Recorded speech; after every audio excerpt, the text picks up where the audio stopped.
Hi, everyone, and welcome back again to our series, I Do Care. As some of you know already, as part of the series, we are talking to some companies and founders who have started very interesting journeys and set up businesses.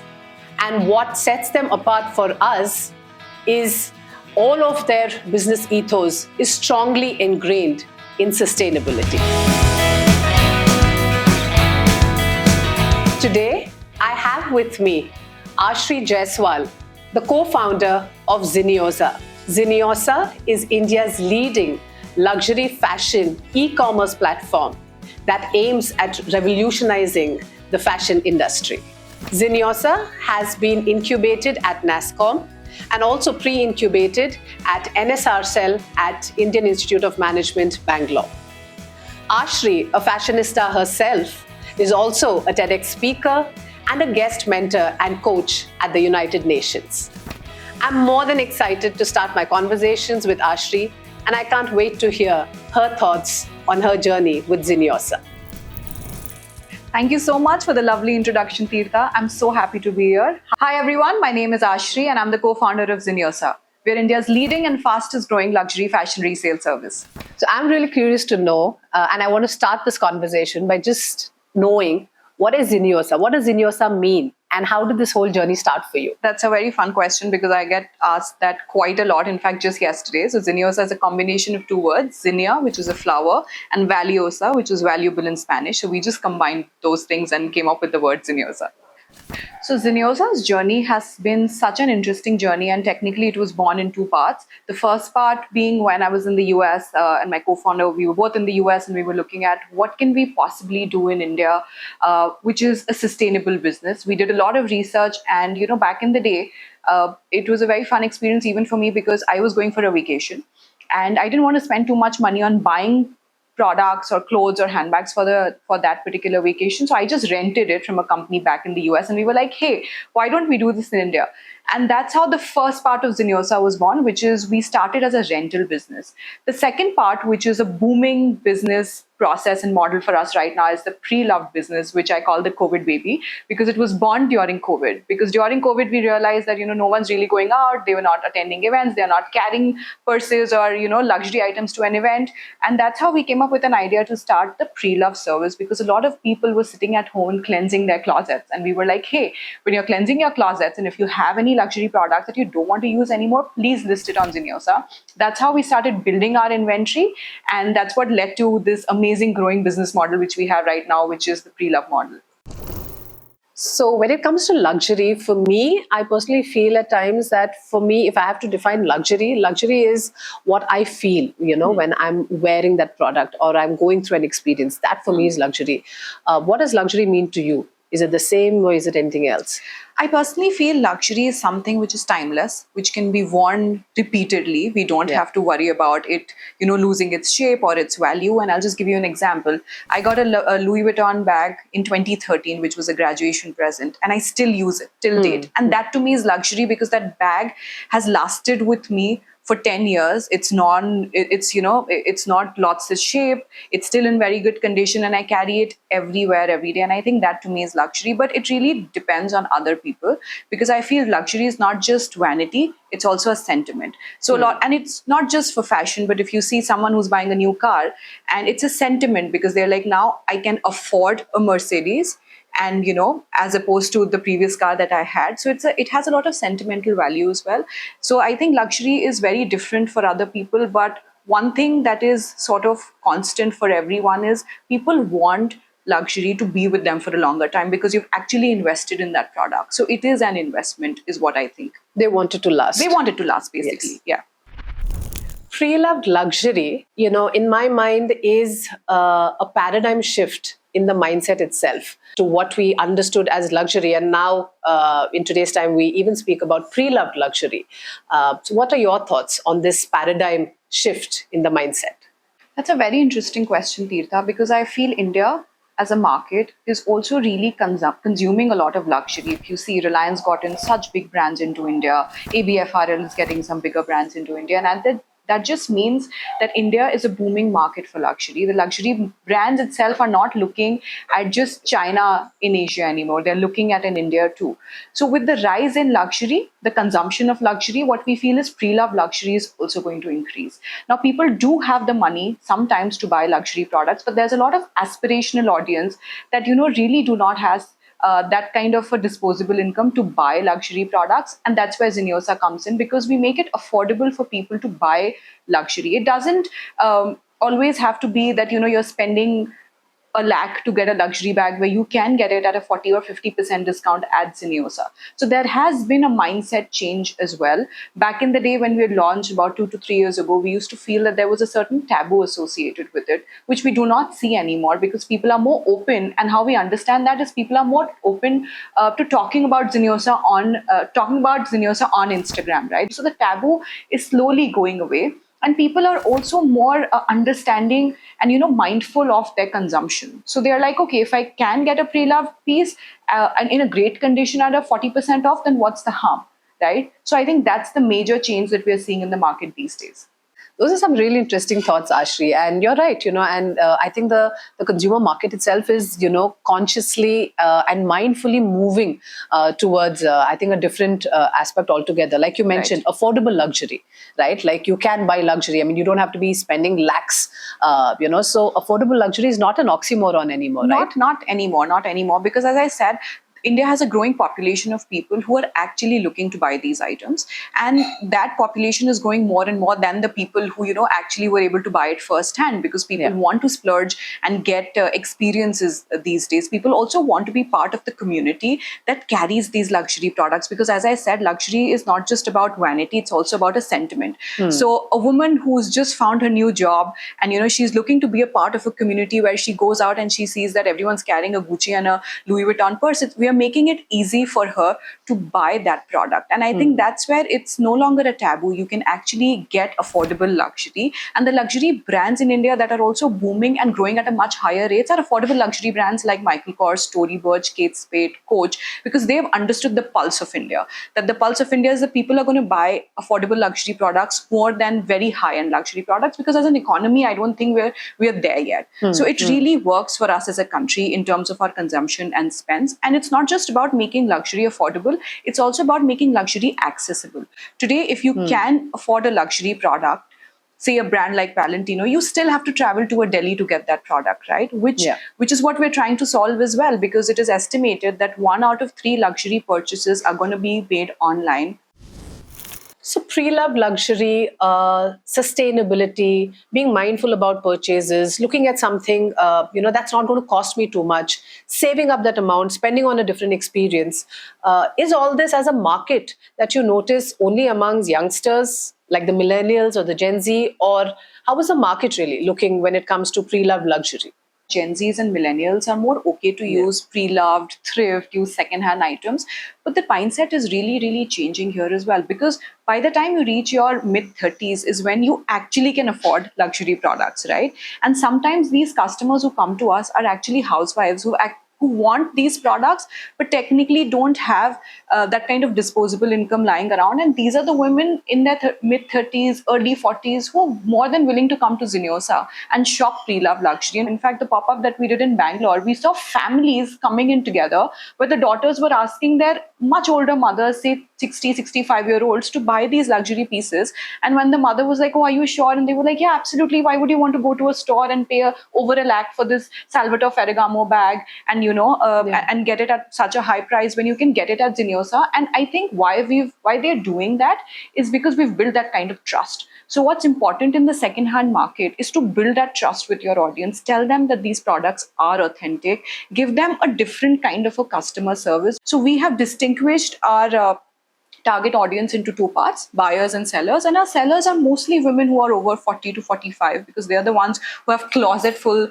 of luxury products. And they also understand now that, what's a vintage bag, what's a bag that I will otherwise not get. So they are not really shying away from buying pre-loved luxury, because we have certain women who are like, oh, I know I wanted to buy this bag because this is a 1997 model, this is a 2007 model, which I will not get. So that's what we're seeing in the fashion industry. That's what we're seeing in the handbag, in the accessory market. But I'm very interested to know if jewelry also follows the same protocol. Are you seeing that older women are more interested in sustainable jewelry? It's funny that you ask me this, because sustainability when it comes to jewelry, and in my experience, I think is a new terminology altogether for the market itself. Like, for the longest years and, for the longest number of time that jewelry has existed, which is, over 100 years, sustainability was never the word, right? Because if you look in all formats of how we make jewelry, there is mining involved, and there is an impact on the environment that is happening, of course, in a limited fashion, but that's the nature of the business. So sustainability in jewelry for a long time wasn't something anybody was talking about. But what we've realized at Samaara as a brand, especially because we make customized pieces of jewelry and we co-create pieces of jewelry, is that when it comes to sustainability, I think the consumer for jewelry is not aware what does sustainability mean in jewelry. So if I'm able to break it down for them, saying that I could offer you reuse of heritage gold, or if I could explain to them that while you're looking at purchasing your diamonds, there is an option today where you have your mined diamond and you have an option of a lab-grown diamond, right? Which is exactly like your mined diamond, the process of creating which is different. And if I'm able to explain to my audience, what are the benefits, what are the advantages of both of them, right? Then my consumer is in a better position to make an informed decision. So I think jewelry as a segment where, we're finding it a bit of a challenge, and where I think more of the efforts is needed is educating your consumers on what are the options when it comes to sustainability. And then, of course, you leave the choice to the consumer to say that, you're the best one to make a choice, of course, but here are your options today. It's very interesting because don't you think the sustainability in jewelry has existed for years and years, because our mothers and grandmothers have always passed their blocks of gold that they have accumulated, or the jewelry that they have, they've passed it on to our daughters, then their daughters, and so on and so forth. So is it something that always existed but we just didn't term it correctly? Yes, I mean, I would say that in some pockets, absolutely right. That's what it was, that, we are aware of it, but we didn't really know the term, to be used. But also what has happened is, the jewelry that got passed down from generations, right, was more considered as heirloom jewelry, so your one-off pieces. Again, that had the challenge that they would typically be very elaborate pieces of jewelry that were resting in your locker. Right. So when we talk about sustainability, a lot of times we are talking about multiple use to the same product as well, right? And not really containing it to a one-time wear. Absolutely. So I think that has changed today, where as brands, we are taking those steps to educate our consumers to say that while you could even have an heirloom jewelry with you, can we relook at making it a more versatile piece, right? So we keep the sentiments in place because that is an heirloom jewelry, but can we look at versatility, and can we look at other options when it comes to jewelry in terms of raw materials? As I mentioned, you have mined, you have lab-grown diamonds, you have reuse of heritage gold, even with your gemstones. As brands, we today want to bring that awareness to consumers to say that these are your options today, and you make the right choice. Interesting. One of the constant conversations I have with consumers and my clients around sustainability in jewelry, like sustainable diamonds, is, the whole mindset that it's costing me less. The price is, let's say, half the price. Therefore, maybe it's cheap, and maybe that's why I don't want to buy it, because I think I can afford to buy something else. And I always encourage conversations where I would like my clients or consumers to think of value in products much more than just the price you associate with, to that product. So how has it been for you in the, pre-loved luxury market? Apart from price, of course, that is there for everyone to see. But what could be some of the other pointers that, you would probably want to nudge your consumers to say that, hey, maybe you should think on these lines too. It's not just the price. I mean, we'd love to do that, but India is such a price-sensitive market, I know there are a lot of sustainable clothing brands that are really trying to give you products that are very, very clean as they possibly can get, but their price is a little higher. And I know, while it's okay for a lot of HNIs to buy that, a lot of people who still want sustainable products are not driven by that, because at the end of the day, India as a consumer is a very, very, very price-driven market. But in our case, of course, price is number one, because there is always a comparison that, hey, if I'm buying pre-loved, why don't I spend a little bit more and go to the brand and buy it? So we have to be very careful of how we price our products. But there are other two important points. Number two being authentication, right? Now, in this day and age, there are so many Instagram pages that are promising you luxury products at half the price, and they are guaranteeing that these products are authentic and they're brand new, by the way. Yeah. And I don't think that's extreme that's possible at all, because you cannot get a real product at 50% of the price, and people just tell you that no, I got it from this outlet, that factory. It's never true. So for us, I think it's very important to share our story about authenticity, that these products have been authenticated. And yes, even though sometimes they might be close to the MRP, but you can be very, very, very, satisfied with the fact that Ziniosa has gone through multiple levels and multiple checks to make sure you get an authentic product. Now, the other thing, as I was speaking about, is access. In India, tier 2 cities also have a lot of money, but they don't have access. Cities like your Surat, Ahmedabad, Indore, they have so much money, they have such big business families, but they always still have to travel to a Delhi or a Bombay, because even a city like Bangalore or a city like Chennai does not have enough luxury products, right? So it's always about access as well, is that you can sit in an Indore or an Ahmedabad and still pay to get a luxury product delivered to your city, and a luxury product which is authentic. We are saving a lot of money. So it's not just about price, it's all of these things put together. So circular fashion is something that I think a few of us know, and Right. we hear it on and off. But I think there's also an audience that is not too clear on what is circular fashion. You hear so much around fashion. There's fast fashion, there's Correct. circular fashion. So what is really circular fashion, and does it really have an impact on the environment? Should we be really mindful when it comes to fashion, and does circular fashion help in any of those ways? Yeah, absolutely. Circular fashion is a very broad term. What we do resell is part of circular fashion, right? But there's Okay. also a lot of other areas where you can give your jeans to someone else, they refurbish it, or they turn it into something else, and then Upcycling kind. Yes, upcycling yeah. kind of a thing. But circular fashion for us is reselling what we're not using anymore so that someone else can use it. There's so much pressure on people to not repeat outfits on social media that I've had customers telling us that they've bought outfits from Zara, they've hidden the tag, worn it once, and returned it back to the brand. And while a lot of people return it back to the brand, they don't understand that the brand really doesn't put it back on the shelves. They either put it out on sale, or they discard that inventory. So that's a lot of environmental fashion waste. A lot of people are also not aware that fashion is it's the second last polluting industry in the world. We're consuming so much that there's so much fashion waste which really doesn't get it's not biodegradable. So we're really polluting the environment, and I think that's where re-wearing your items really come into the play. Buy less, be mindful of your consumption. It's estimated that an average person only uses 20% of their closet. The other 80% is really untouched. So I think number one would be to buy less. Number two would be to use circular fashion more. If you're not wearing something, please sell it off, give it to someone who's actually willing to buy it, so that the other person does not go out and buy the same product. And that's what we're trying to do at Ziniosa as well. With the help of circular fashion, we're trying to do our best to eliminate fashion waste. When it comes to jewelry and sustainability, I've always had a lot of these questions come up to me saying that our sustainable diamonds, for example, is that really an investment? Will we really get resale value or value, whatever you want to call that?